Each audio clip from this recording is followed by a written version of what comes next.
Radio Espace, Espace Expression. Votre actualité vue avec des spécialistes maison. Djiba Milimono, Babila Keita, Félix Milimono, Sénateur Diallo, Cabs, Bangali Yansané, Alphonse Marat. C'est Espace Expression sur Radio Espace. Vous l'avez compris, c'est votre émission Espace Expression. Très ravi de vous retrouver dans la seconde partie de cette émission qui est proche de vous et qui répond à vos questions. C'est Espace Expression avec un débat plus posé. Nous répondons à toutes ces aspirations. Eh bien, vous aurez la chance en tant qu'auditeur et téléspectateur de nous appeler via le 620 28 65 65, le 620 28 69 69. Eh bien, on va parler surtout du dialogue politique pour l'instant qui patine, même si certains ont montré leur bonne volonté. Qu'est-ce qu'il faut aujourd'hui pour un dialogue où tous les acteurs vont se retrouver? Eh bien, nous lançons le débat avec vous en tant qu'auditeurs et téléspectateurs qui nous suivent au compte de cette émission Espace Expression. Vous pouvez nous appeler à la fin de l'émission au 620 28 65 65 ou le 620 28 69 69 pour prendre la parole. Au terme d'un sommet entendu qui s'est tenu à Accra, les chefs d'État de la CEDEAO ont statué, tenez-vous bien, de nouveau sur les transitions politiques en Guinée, au Mali et au Burkina Faso. Au terme de la rencontre, des actions fortes ont été annoncées au Burkina Faso. La junte part de 36 mois à 24 mois pour assurer et surtout pour le retour à l'ordre constitutionnel. Quant au Mali, un allègement des sanctions économiques a été décidé concernant la Guinée qui est toujours en sursis. La conférence a rejeté le chronogramme des 36 mois et un nouveau médiateur a été désigné pour en parler. Nous aurons au bout du fil Serge Daniel, correspondant de Radio France Internationale au Mali, mais aussi le porte-parole du gouvernement Ousmane Gawal Diallo pour parler de cette actualité qui touche le trio, la Guinée, le Mali et le Burkina Faso, où on parle surtout des hommes en complet, kaki, des militaires qui ont pris le pouvoir. Nous revenons dans ce studio avec nos chroniqueurs du jour, et déjà installés dans ce studio. Alors on va repartir avec vous, sénateur. Est-ce que nous avons monsieur le ministre en ligne? Voilà, on nous signale que nous avons monsieur le ministre Ousmane Gawal en ligne. Monsieur le ministre, bonjour. Bonjour. Merci de nous rejoindre dans cette émission Espace Expression. Alors, première question. D'abord, quelle est votre réaction par rapport à ce sommet de la CEDEAO? Certains, quand même, avaient dit que la Guinée, il y avait l'épée de Damoclès qui pendait sur nos têtes et qu'une sanction allait tomber puisqu'il n'y a pas eu beaucoup d'avancées selon certains observateurs. Et finalement, il n'y a pas eu de sanctions, mais on a désigné un médiateur pour la Guinée. Et comment avez-vous accueilli tout cela et qu'est-ce que cela vous inspire, cette démarche de la CEDEAO? Bon, disons, nous avons pris acte de la résolution qui a sanctionné ce sommet des chefs de l'État et nous avons noté le fait que les échanges et le dialogue qu'on a maintenu avec la CEDEAO aient pu permettre aux uns et aux autres de mieux s'approprier du contexte guinéen et donc de l'intégrer dans leur décision. Et ça, c'est quelque chose d'important et c'est pour ça que le gouvernement est résolu aussi à maintenir cette communication jusqu'à ce que les divergences soient aplanies pour permettre à la CEDEAO d'accompagner la Guinée, de sortir de cette situation de transition et dans le meilleur des cas possibles pour ne pas que ce pays fondateur de cette organisation sous-régionale puisse continuer comme ça à entretenir un faux bras de fer avec la CEDEAO. Donc nous réjouissons de cela et nous continuerons à user de pédagogie et d'explication et de transparence pour permettre d'accompagner cette avancée. Et peut-être l'autre question, c'est la désignation des médiateurs pour le cas de la Guinée. On sait que au côté du Burkina Faso, c'est Mamadou Issoufou, l'ancien président du Niger, qui est réparti quand même avec quelque chose dans son escarcelle. Il part de 36 mois à 24 mois. Pour la Guinée, c'est l'ancien président Boni Ayi qui a été finalement désigné. Est-ce qu'on peut dire que le pouvoir à Conakry voit cela d'un bon oeil et que c'est le début quand même d'une conciliation, d'une ouverture de tous les côtés? Non, nous n'avons jamais été fermés sur ça. Je pense que les explications seront fournies. C'est vrai qu'aujourd'hui, il y a encore un petit blocage quant à la durée de la transition, mais nous apporterons les éléments d'éclaircissement nécessaires pour permettre aux uns et aux autres de comprendre que cette durée n'est pas hasardeuse et qu'elle n'est pas superflue et qu'elle est fondée sur des éléments qui sont partagés par l'ensemble des acteurs politiques et de la société civile de ce pays, puisqu'il y a une nécessité urgente de refonder notre fichier électoral. Rien que cette exigence qui n'est pas le Burkina, le Mali n'ont pas ces questions parce qu'ils ont pu se doter des fichiers électoraux consensuels et qui s'appuient sur un fichier d'état civil aussi accepté des acteurs politiques. Et je pense que les Guinéens ont tout intérêt à avancer dans ce cadre-là. Et une fois que les explications seront apportées, je suis persuadé que les lignes vont bouger dans le sens de l'adoption de cette durée. En tous les cas, nous sommes ouverts à ça et nous continuerons le dialogue avec l'instance sous-régionale pour permettre de mieux expliquer la position des autorités guinéennes. Et voilà, allez-y, Capsaf. Alors, monsieur le ministre, lors de ce 61e sommet du côté de la CEDEAO, la CEDEAO donne un mois à la Guinée pour revoir les 36 mois qu'il rejetterait. Alors, quel est le regard du gouvernement ou du CNRD par rapport à ce fait? Est-ce que vous pensez que les 1 mois seront vraiment suffisants pour pouvoir réanalyser cette durée initialement donnée? Oui, je pense qu'avec la bonne volonté qui a ainsi été démontrée avec d'abord l'ancienne l'équipe sortante, le président ghanéen, les membres du Conseil ont été tous attentifs aux explications qui ont été fournies, ce qui a permis aussi d'arriver à ça.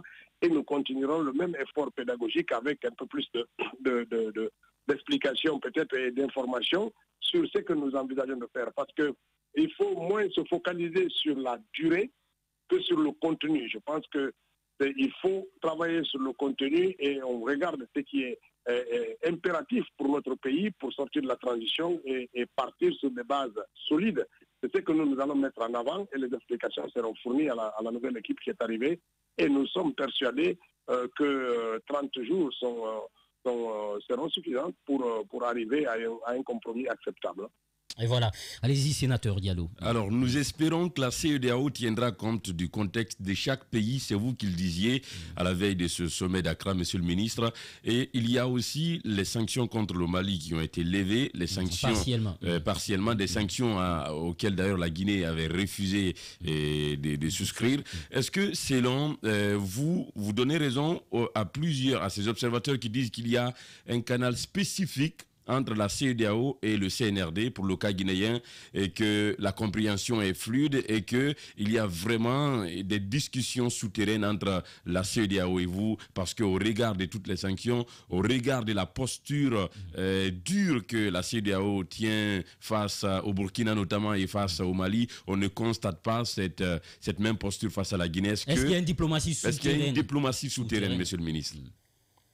La diplomatie, disons, elle a toujours une partie souterraine, ça c'est clair, et qu'il faut aussi dire que le fil du dialogue n'a jamais été rompu entre les autorités de Conakry et celles de la CEDEAO, donc aussi bien des communications directes que via les déplacements ou les communications du ministre des Affaires étrangères et du Premier ministre. Donc ça, cette diplomatie n'a jamais été prise à défaut et elle a permis de dissiper un certain nombre de malentendus. Par ailleurs, il faut se réjouir quand même du fait que la CEDEAO ait décidé de desserrer l'étau sur le peuple malien parce qu'au regard de la situation du monde actuel avec le conflit ukrainien, les Ouest-Africains montrent quand même aussi que par le dialogue, on peut dépasser certaines crises.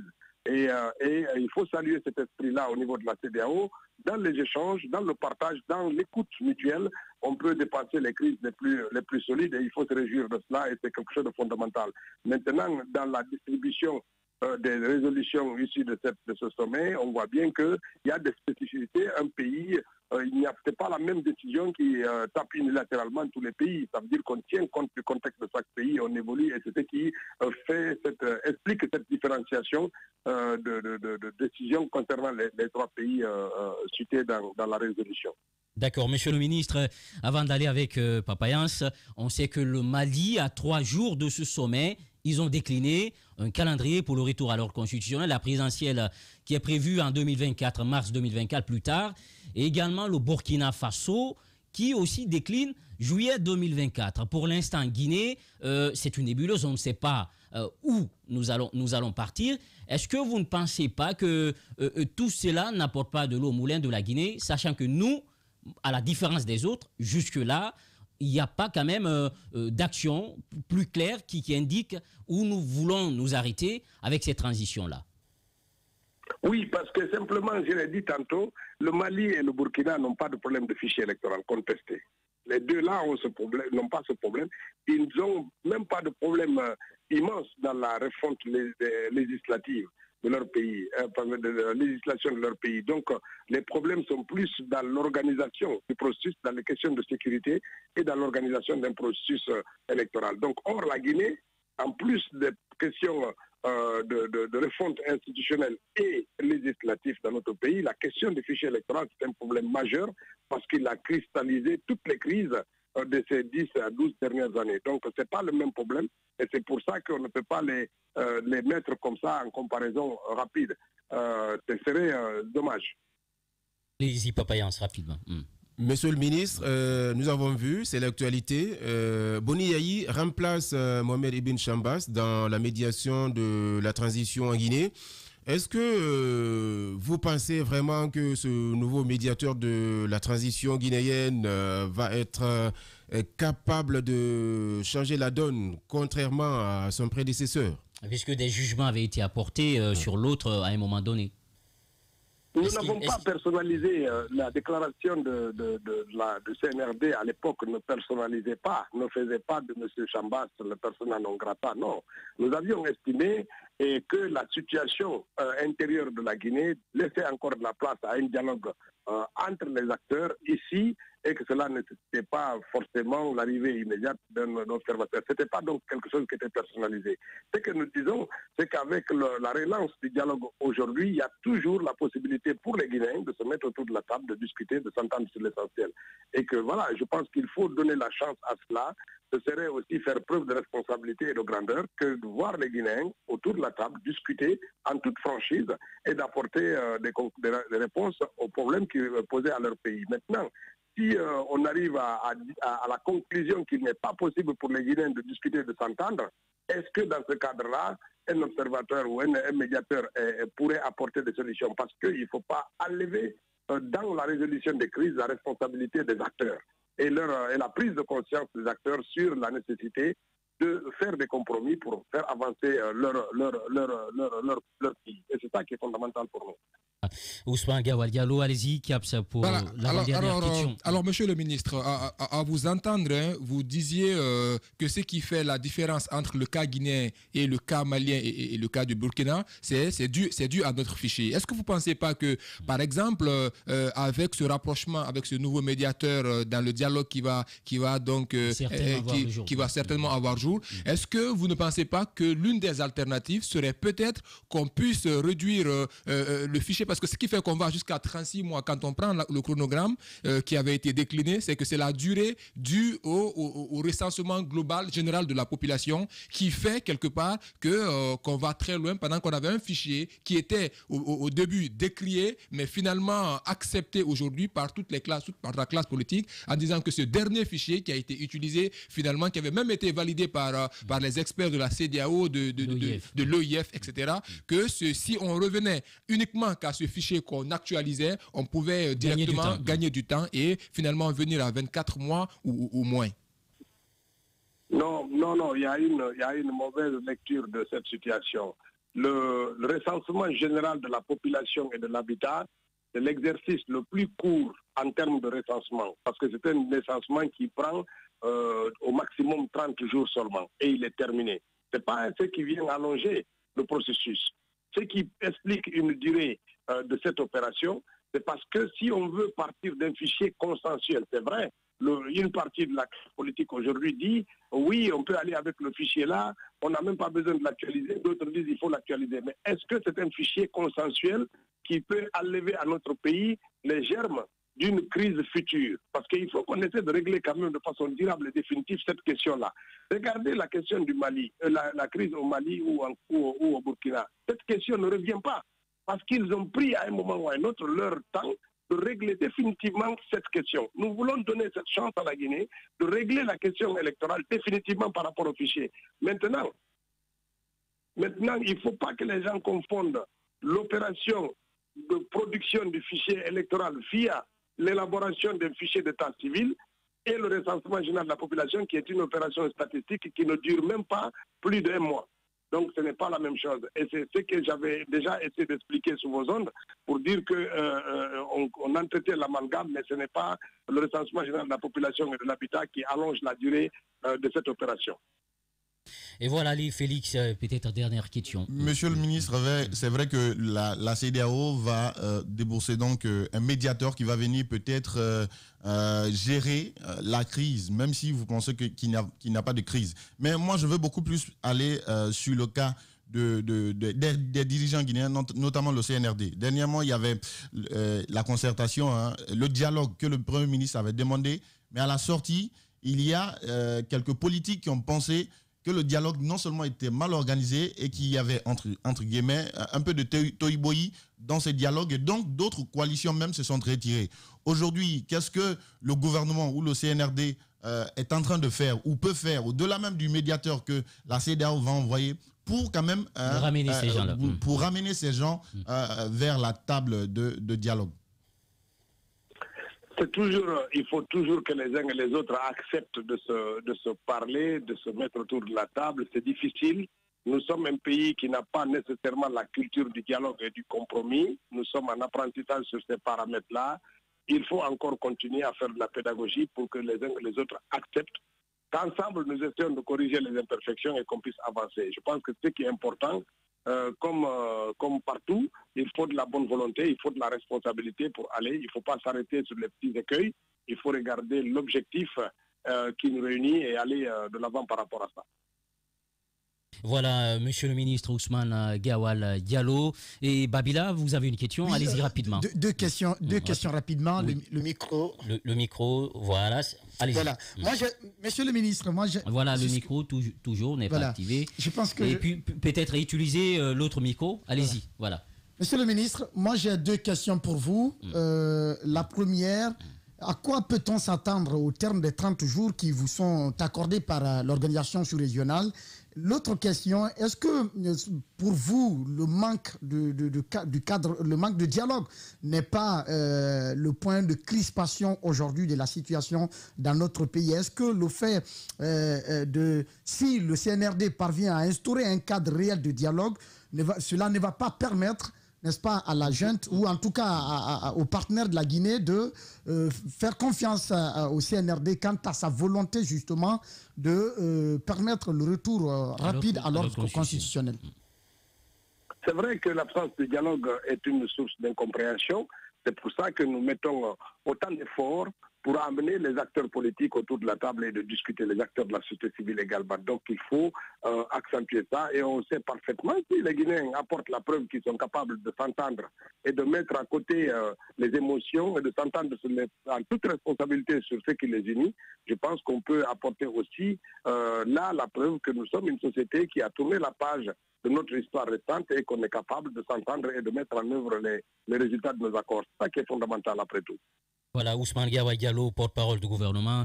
Monsieur le ministre, merci d'avoir accepté notre invitation. Merci beaucoup. Voilà, merci. On revient sur ce plateau. Sénateur, on l'a écouté, peut-être un mot. Tout le monde n'est pas aujourd'hui fermé, on a comme l'impression, même si le débat sur la durée reste le débat qui se pose avec acuité. C'est une question quand même sempiternelle qui va revenir toujours, mais nous espérons que chacun va jeter du lest pour une sortie de crise. Je ne crois pas que le CNRD bougerait d'un seul mois ou d'un seul jour sur les 36 mois déjà proposés. Regardez la configuration. La Guinée a refusé de fermer les frontières, il n'y a eu rien. La Guinée a débouté l'ex-médiateur, elle a été entendue, il y a Boni Yayi qui arrive, la Guinée, je ne sais pas ce qui se passe réellement entre le CNRD... Vous pensez qu'il y a une faveur?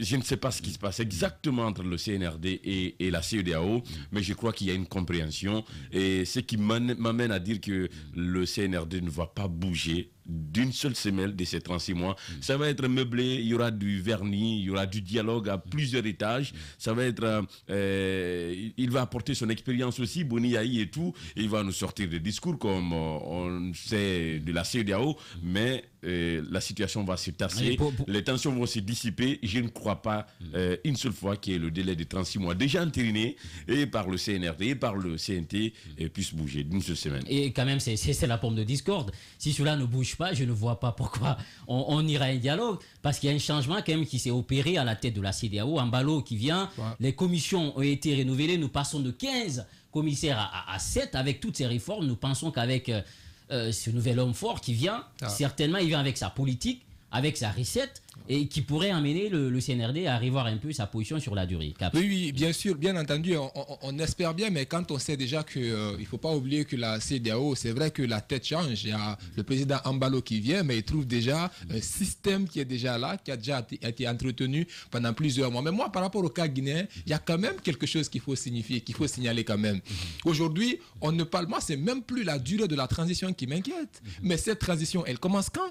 Ça, c'est la vraie question qu'il faut se poser. Elle commence quand? Parce que la transition guinéenne n'a même pas encore démarré. Parce que c'est dans tout ce flou-là qu'on est aujourd'hui. Parce que selon certains observateurs, et moi je vois cette lecture, c'est que quand on analyse bien la nouvelle démarche des jeunes qui prennent les pouvoirs dans les différents pays, c'est qu'ils ont compris que les transitions de longue durée aujourd'hui ne passent pas au sein de l'organisation sous-régionale. Donc, quelque part, au début, ils se donnent du temps, ils font retarder des choses, et c'est un peu l'impression qu'on a du côté guinéen aussi, avec le CNRD, ce par quoi on sait qu'on doit terminer. Bon, pourquoi ne pas commencer par ça? Mais on cherche à gagner du temps encore, et du temps, et des fois, ce sont des stratégies qui peuvent nous rattraper après. Quelque part, il faut faire attention par rapport à tout ça. Et moi, je me dis que même si on amène docteur Boniaï qui doit venir être médiateur en Guinée, ce n'est pas ce qui compte. La chose la plus importante, encore une fois, c'est la volonté dont fera montre les acteurs guinéens. Il faut d'abord que le CNRD fasse montre d'une plus grande volonté, mais de l'autre côté, il faut que les forces vives aussi puissent s'inscrire dans cette logique-là, qu'il puisse y avoir des compromis, qu'ils puissent lâcher du lest les uns et les autres sur un certain nombre de points. Mais on ne vient pas à la table de négociation avec une position déjà arrêtée, ça ne s'appelle pas déjà négocier, on vient pour qu'on puisse se comprendre sur un certain nombre de points. Mais encore une fois, aujourd'hui, le CNRD a beaucoup plus à gagner que cette classe politique ou ces forces vives, que ces forces vives elles-mêmes, parce que c'est le CNRD qui est à la tête de la transition, c'est le CNRD qui a une histoire demain à pouvoir, un résultat à défendre à l'issue de cette transition. Donc il est de l'intérêt du CNRD d'accepter d'appeler tout le monde autour de la table et de pouvoir lâcher du lait sur un certain nombre de points pour surtout permettre à l'institution sous-régionale de comprendre que le CNRD a une volonté de pouvoir résoudre les choses. Moi, je pense qu'encore une fois, on a trop traîné sur des situations qui nous empêchent d'aller de l'avant pendant que les vraies questions sont là, les vraies questions de développement sont là, les gens souffrent, c'est les vraies questions. Je pense qu'aujourd'hui, il faut aller vite avec cette transition pour qu'on puisse venir vers le retour à l'ordre constitutionnel afin qu'on puisse aujourd'hui toucher les vraies questions qui parlent de développement de notre pays. Sans oublier que l'économie mondiale qui suffoque avec cette crise du côté de l'Ukraine, mais aussi de la Russie avec l'effet d'entraînement. Félix, la même chose, on a écouté Ousmane Gawal Diallo, c'est vrai, le vrai débat, c'est, Caps le disait, quand cette transition va démarrer, mais ce qu'il n'oublie pas, c'est qu'il faut aussi qu'il y ait une volonté réelle de la part du gouvernement, parce que si on est dans un jeu de dupes, je vais poser des jalons parce que j'ai un agenda qui est caché, et que l'opposition aussi vient avec un agenda, je pense que c'est à ce niveau que le débat risque de se corser. Il faut qu'il y ait une volonté réelle de part et d'autre. On a beau envoyer un médiateur, que ce soit de la CEDEAO, que ce soit des Nations Unies ou je ne sais d'où, des États-Unis ou de l'Union européenne, si la volonté n'est pas d'abord guinéenne, je ne vois pas comment on peut sortir de crise. Il faut que la volonté soit des deux côtés. C'est vrai, on parle du CNRD. Il faut qu'il soit beaucoup plus lucide dans les actes qu'il pose. Il y a aussi de la volonté à vouloir sortir de la crise, à vouloir quitter de l'étape de la transition pour entrer dans l'autre phase de la démocratie. Mais il faut aussi qu'il y ait de la volonté de l'autre côté de la classe politique, c'est-à-dire l'ensemble des forces vives, la société civile, les politiques, de comprendre qu'à un moment donné, il faut qu'il y ait l'idée de compréhension aussi de l'autre. Parce que si on vient avec des agendas, on taxe souvent le CNRD d'avoir des agendas cachés. Mais qu'en est-il de ces politiques-là aussi? Parce qu'eux aussi n'ont pas des agendas cachés. Donc si vous venez comme ça, sur la table, pour pouvoir discuter, mais chacun est campé sur sa position. Avec des a priori. Avec des a priori, je me demande comment ils peuvent trouver des solutions pour une sortie de crise. Justement, c'est d'où la désignation de ce médiateur, peut-être, puisqu'il y a une crise de confiance entre les acteurs, qui pourrait être une solution à ce problème pour une sortie de crise. L'autre côté, vous savez, il y a l'épée des Damoclès qui roule aujourd'hui sur la tête des différents leaders politiques qui ont quand même dirigé le pays à un moment donné. Et on est aujourd'hui en train de mélanger la justice et l'effet politique. Pour certains observateurs politiques qui pensent que la CRIEF est là pour écarter la plupart des leaders politiques qui ont géré le pays. Donc, quand il y a des préjugés comme ça, et qu'on vienne à la discussion, à la table pour discuter, je crois qu'il peut y avoir des difficultés pour sortir dans ce lot. Moi, je veux bien qu'on fasse le distinguo entre le travail de la justice et entre les accords politiques ou les compromis qu'on peut avoir en politique. La justice, que la justice fasse son travail, son rôle. Parce que si elle ne le fait pas maintenant, demain, elle va le faire. Mais il faut qu'on le fasse. Il faut sincèrement qu'on questionne ceux qui ont pu diriger le pays à un moment donné. Mais si c'est parce qu'on a convoqué, par exemple, un politique de venir se justifier par rapport à sa gestion et qu'il pense que c'est pour l'écarter, je crois qu'on est un peu confus à un moment donné. Donc, il faut qu'on fasse la part des choses. La justice, que la justice fasse son travail, et que les politiques aussi viennent sur la table discuter des questions politiques. Je crois que c'est un peu ça. Et vous l'avez compris, Félix, avec plus de volonté de part et d'autre et surtout renoncer aux a priori, venir autour de la table de négociation. Mais ce qu'il ne faut pas oublier aussi, on attend beaucoup plus de volonté de la part du gouvernement puisque c'est eux qui peuvent initier ce dialogue pour le bénéfice du pays, surtout au moment où nous sommes dans une situation économique assez difficile, assez précaire, avec l'effet d'entraînement sur le plan international. Pour les auditeurs qui voudront prendre la parole dans cette émission, vous pouvez nous appeler au 620 28 65 65, 620 28 69 69, le 620 28 65 65, 620 28 69 69. On va poser le débat, évidemment, sur ce dialogue, pour l'instant, qui bloque. Avec vous, Babila, c'est vrai que on a écouté aussi le RPG qui pose des conditions, le FNDC qui pose des conditions, l'ANALO également avec des conditions. Surtout ceux qui sont en détention aujourd'hui, Kassori Fofana et Oyegi Lavogui, l'ancien président Damaro, l'honorable Damaro de l'Assemblée nationale. Est-ce que vous pensez que ce sont des questions légitimes qu'il faut quand même étudier avant le dialogue ou tout simplement c'est de la surenchère? Absolument, Guiba. Ce sont des questions qu'il faut étudier. Moi, je suis très inquiet aujourd'hui quant à la conduite de la transition guinéenne. Il n'y a aucune lisibilité par rapport à la conduite de la transition. Les questions traditionnelles qui sont au menu dans les transitions politiques en Afrique ne sont toujours pas à l'ordre du jour en Guinée.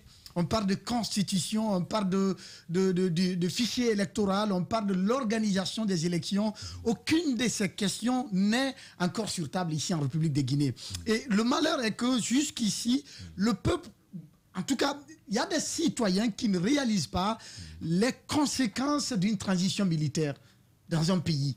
On ne réalise pas. Pourtant, on est sorti d'une transition en 2010. Tout le monde sait ce que ça fait au pays. La transition CNRD. À ce rythme, je me dis que le CNDD, je voulais dire, à ce rythme, le CNRD est en train de fonctionner à l'image du CMRN de 1984. Et quand ils sont venus, et les discours de condamnation, les discours qui, n'est-ce pas, traitaient la gouvernance révolutionnaire comme étant une catastrophe pour notre pays. Et tout de suite, on a scellé un mariage avec l'ancienne métropole.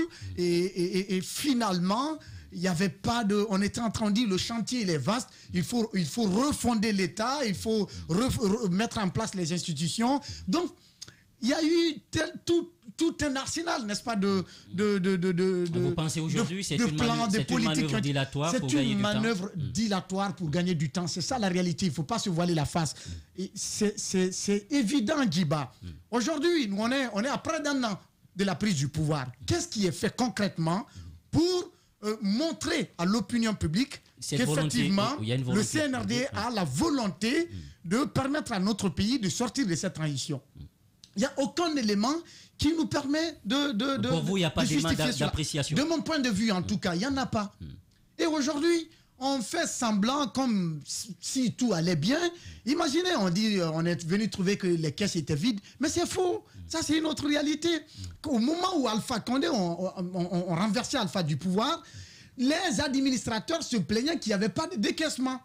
Alors que l'argent entrait dans les caisses de l'État. Où est parti Où sont partis ces montants-là? L'autre question que je me pose, on dit également, en fait, on est en train de se servir, de se jouer de la mentalité des Guinéens. Et très malheureusement, on n'a pas conscience, n'est-ce pas, de la situation, de la gravité de la situation. Oui. On se dit, même s'il faut les laisser aller 4-5 ans, il y a des citoyens qui militent pour cela, mais il ne faut pas oublier que c'est catastrophique, une transition militaire, que ce soit en Guinée ou dans n'importe quel autre pays du monde. Et l'autre côté, c'est que je voulais dire, il ne faut pas s'attendre à une solution venant d'ailleurs ou de la CEDEAO.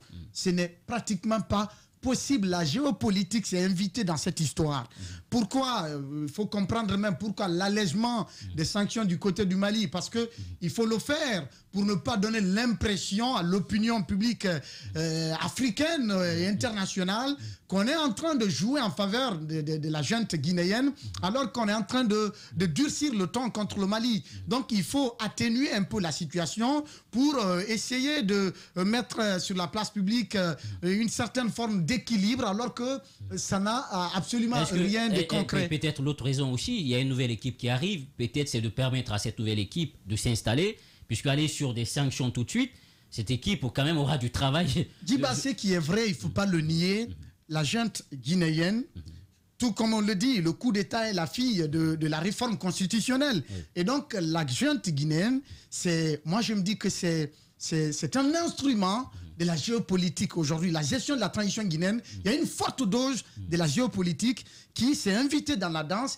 et qui permet, n'est-ce pas, au CNRD de continuer à entretenir le flou quant au retour à l'ordre constitutionnel dans notre pays. Et voilà, et merci beaucoup Babila. Tout à l'heure, on va donner la parole à nos auditeurs, mais juste quelques mots, sénateur, rapidement. Alors moi, je suis pas pour les transitions de longue durée, mais je ne suis plus jamais en Guinée, en tant que Guinéen, avec toute l'expérience historique qu'on a, je ne suis plus jamais pour les transitions éclairs.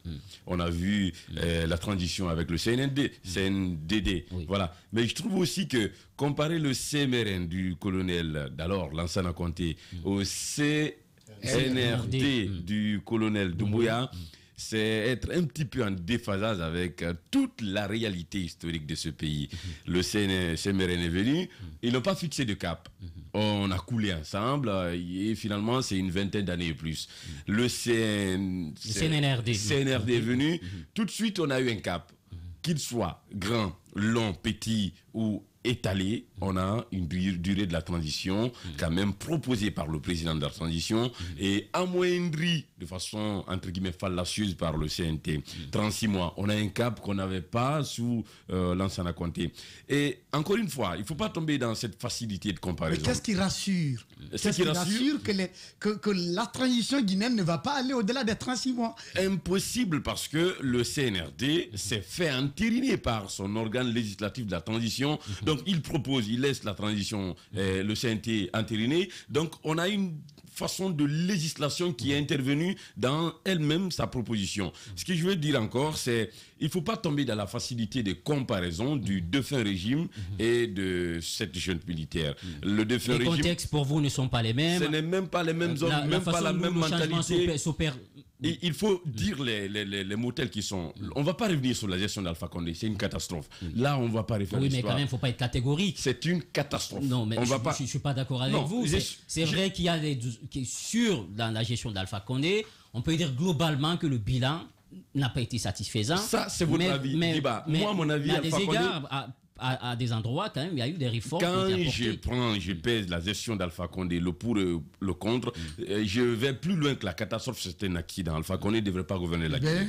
C'est un accident. Maintenant, Dieu vous envoie un CNRD qui dit, bon, tout ce qu'Alpha Condé a fait, il n'y avait pas que mauvais. On va garder les acquis et tout et tout. Moi, ce qui m'enchante dans cette situation de la Guinée, c'est de voir qu'au sommet de l'État, pour une fois dans ma petite vie, dans ce pays, c'est voir que l'arrogance a quitté le sommet de l'État, voir que le caractère hermétique des chefs a fui le sommet de l'État, et voir que ceux qui... Pour vous, aujourd'hui, il y a plus d'ouverture. Non, mais c'est indéniable. Il y a une gestion plus vertueuse. C'est indéniable. Alpha Condé n'a fait de conférence de presse, s'il vous plaît, conférence de presse, que 2 années après son installation. Alpha Condé a rencontré combien de fois les acteurs sociopolitiques? Je n'aimerais pas revenir sur la gestion d'Alpha Condé. Encore une fois, on va va répéter, c'est en gras, c'est souligné, c'est italique, c'est une catastrophe. Maintenant, parlons du CNRD. Je doute quand même un petit peu du CNRD, pas du colonel Mamadi Doumbouya. Il y a une volonté nettement, globalement affichée qui est reluisante. Mais ce qui met des embrouilles, des épines sur la voie du CNRD, il ne faut pas avoir la peur de le dire, c'est la conduite sadique et un peu amoindrie de la classe politique qui ne veut pas accompagner, qui ne veut pas donc accompagner la transition guinéenne. Donc la classe politique a une mauvaise foi ourdi aussi, qui ne dit pas son nom, qui jette toutes les épines sur la marche de la transition guinéenne. Mais encore une fois, c'est Babila, c'est Diba, c'est la classe politique, c'est Dalen, c'est Sidia, c'est n'importe qui doit se mettre avec la transition pour qu'elle réussisse. Parce qu'une transition qui échoue, et c'est parti, c'est bonjour les dégâts, c'est parti encore pour des décennies de catastrophes. Et la transition CNDD a échoué, c'est pourquoi la catastrophe qu'on est venue. Si la transition CNRD échoue, il y aura une catastrophe. Peut-être je ne serai pas d'accord avec vous pour dire que la transition du CNDD a échoué. Ce n'est pas la transition qui est le problème. Voilà. Ce n'est pas la transition, ce sont les hommes. Mais c'est ce qu'on a fait des résultats de la transition. C'est ceux qui sont venus après la transition. Justement, un résultat qui sont un système morose. Parce que la transition, c'était les élections, c'était la constitution. Mais on est trop vite parti. Vous vous rappelez ? Les voies étaient balisées. Peut-être c'est celui qui est venu après la transition, qui n'a pas voulu organiser les législatives à temps, qui n'a pas voulu organiser la présidentielle à temps et qui s'est enfermé totalement, qui s'est claquemuré dans un silence assourdissant.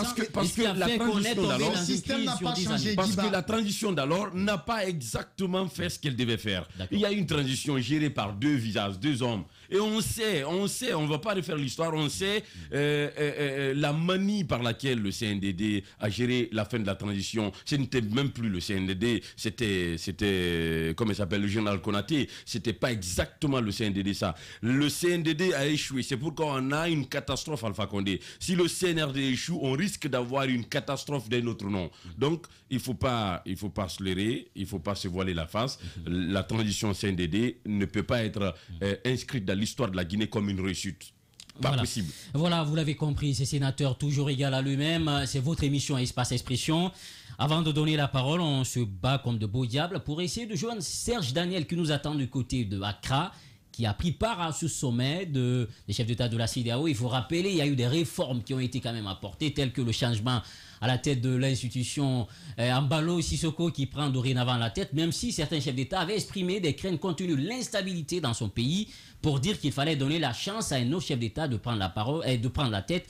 Il y avait le Béninois qui était en pole position, Macky Sall, même si aujourd'hui il est à la tête de l'Union africaine, également qui était annoncé, sauf que à la dernière minute, le président du Ghana qui s'est dit qu'il fallait à un moment donné quitter la tête de l'institution parce qu'il y avait les affaires à l'interne dans ce pays qui l'attendaient. Finalement, Ambalo qui a fait quand même une médiation sur tout le continent, une bonne partie de la sous-région avec ce lobby qu'il a joué, il prend la tête.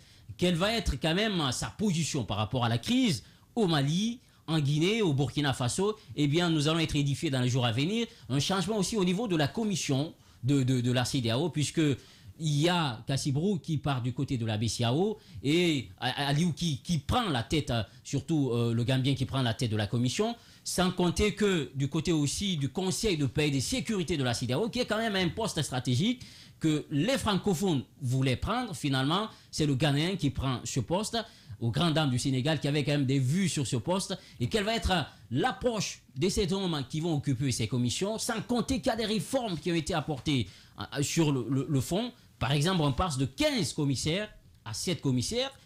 Qu'est-ce qui a sous-tendu à cette démarche? Si nous avons Serge Daniel, nous allons essayer de débattre de tout cela avec lui. Mais également, quelle va être aujourd'hui l'approche, sans compter que le budget de fonctionnement, les 35% du budget qui était consacré aux activités, sauf que les 65% étaient consacrés au fonctionnement de l'institution. Ils ont estimé qu'il fallait revoir les choses, consacrer les 65% cette fois-ci à la mission de l'institution et les 35% sur le fonctionnement. Comment tout cela va s'articuler avec les menaces du Nigeria qui participe à hauteur de 38%, le Ghana qui participe à hauteur de 17%, la Côte d'Ivoire qui participe à hauteur de 13% et surtout le Sénégal avec 8%. Comment tous ces pays avec cette crise internationale vont tenir surtout la maison pour ne pas que l'institution stagne avec toutes ces missions aujourd'hui qu'elle a, avec ces transitions qu'il faut gérer dans la sous-région. On va parler de tout cela, si tout va bien, avec Serge Daniel, pour davantage éclairer la lanterne de ceux qui sont en train de nous le suivre. Peut-être Caps, une réaction par rapport à ce que disait tout de suite le sénateur.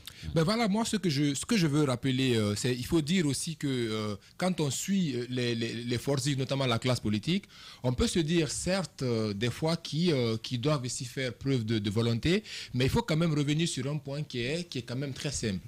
Je me souviens bien lors de la dernière rencontre avec le Premier ministre, qui s'inscrivait dans la préparation de ce cadre de dialogue-là, quand cette coalition, l'ANAD, se retirait, il disait que on n'a pas besoin d'appeler à nouveau les gens autour de la table pour leur dire comment est-ce que vous voudriez qu'on fixe le cadre de ce dialogue-là, pendant que des mémorandums avaient déjà été écrits et avaient été amenés au MATD, et donc il fallait mettre toutes ces choses ensemble et qu'un décret présidentiel devait fixer ce cadre de dialogue-là. Donc selon ces politiques aujourd'hui, si le CNRD veut faire preuve de volonté, ils savent ce qu'il faut faire pour amener tout le monde autour de la table. Et quand on lit au fond des choses, on se rend compte que sur ce point-là, la classe politique a tout de même raison. Aujourd'hui, tout ce que le CNRD a à faire, on vous appelez les gens pour les faire asseoir, vous entendez sur le fait de mettre en place un cadre de dialogue, et après vous venez sur une concertation que vous mettez en place, la forme que vous donnez à la chose, ça fait que les gens n'arrivent plus à pouvoir s'exprimer réellement, et également les propositions qui sont faites ne sont pas tenues en compte dans les prises de décision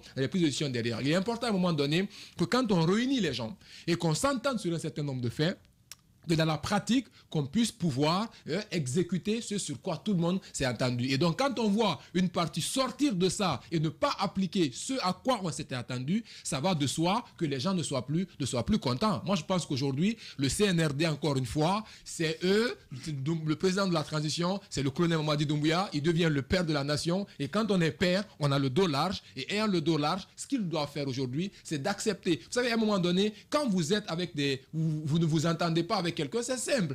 Si ces gens-là veulent montrer aux yeux de l'opinion publique et internationale que c'est le CNRD qui manque de volonté, le CNRD n'a qu'à faire montre de volonté en leur disant d'accord, vous voulez un cadre de dialogue, on met en place un cadre de dialogue. Ce qu'ils veulent, acceptez-les, mettez-les autour de la table et maintenant voyez dans les propositions concrètes, est-ce qu'ils vont suivre ou pas. Et si maintenant ils n'arrivent pas à suivre ou à laisser du lait sur un certain nombre de points, à ce moment-là, le CNRD n'a plus besoin de prouver à qui que ce soit qu'il manque de volonté. L'opinion publique sera qu'en fin de compte que c'est la classe politique qui en est responsable. Voilà, vous l'avez compris. À présent, on va donner la parole aux auditeurs. Malheureusement, on n'a pas pu avoir Serge Daniel, ce n'est que partie remise. Peut-être demain, on pourra l'avoir pour revenir de long en large sur cette rencontre du côté du Ghana avec ce sommet des chefs d'État de la CEDEAO, 61e sommet, qui quand même a apporté des réformes, non seulement au niveau de l'institution, mais également avec la position sur le Mali, avec ces sanctions qui étaient levées partiellement, mais sauf que les sanctions ciblées contre les hommes en uniforme sont restées maintenues. Pour le Burkina Faso, ils sont partis de 36 à 24 mois, ce qui quand même amène aujourd'hui l'institution à revoir un peu sa position sur le Burkina Faso. Et le président Christian Kaboré, qui est libre de tout mouvement, beaucoup de questions qui ont pesé dans la balance et qui ont favorisé quand même cette conciliation, cette démarche conciliante de l'institution sous-régionale vis-à-vis du Burkina Faso. La Guinée, pour l'instant, reste en sursis, puisque jusque-là, il n'y a pas encore une visibilité sur la durée de la transition, même si les 36 mois ont été proposés, mais sauf que l'institution est ferme sur la question, il faut revoir cette durée et nous espérons que le dialogue va être l'essentiel, en tout cas le point de rapprochement entre tous ces acteurs pour une sortie de crise. Nous donnons à présent la parole à nos téléspectateurs, auditeurs, qui vont essayer de prendre la parole sur cette crise politique en Guinée, notamment le dialogue. Qu'est-ce qu'il faut aujourd'hui pour une sortie de crise, pour rapprocher les points de vue entre ceux qui tiennent le haut du pavé, c'est-à-dire le pouvoir, mais aussi les partis politiques. À tout de suite. Espace Expression. Radio Espace. Espace Expression. Vous pouvez nous appeler au 620 28 65 65, le 620 28 69 69. On nous signale que nous avons déjà un auditeur en ligne. Bonjour. Bonjour, M. Djiba. Voilà votre nom, vous nous appelez d'où? Alors aujourd'hui, on parle de...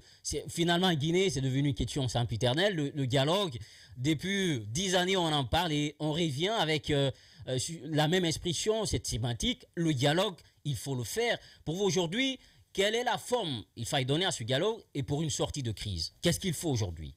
Moi, je pense qu'avec ce dialogue-là, le président Doumbouya doit s'impliquer.